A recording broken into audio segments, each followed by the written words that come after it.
Elles essaient de mettre en valeur la culture djiboutienne par le biais de leurs talents. Ibo, Zara et Badria. La première est écrivaine et professeure d'université, la seconde est artiste plasticienne et la troisième journaliste. Au cours de l'année 2020, elles ont lancé une association qui a pour objectif la promotion des talents djiboutiens. Une initiative qui a débuté avec l'enregistrement de 2 émissions web, Du côté de chez nous et Djibouti Culture. Pourquoi on a créé ça? Parce que, en fait, je pense qu'il y avait besoin de montrer qu'il se passe beaucoup de choses chez nous.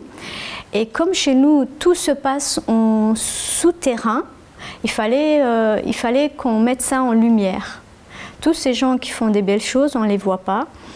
Ils n'ont pas de plateforme pour s'exprimer.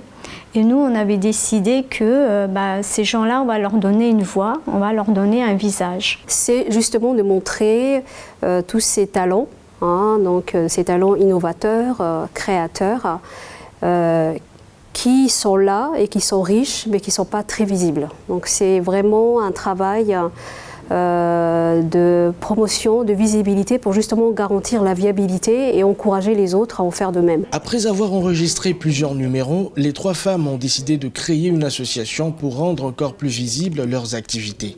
Le soutien financier reste un problème majeur, mais elles sont bien déterminées à tout faire pour atteindre leur objectif. On a créé une association qui a permis effectivement qu'on regroupe aussi bien la web émission Du côté de chez nous et l'autre émission, donc Djibouti Culture.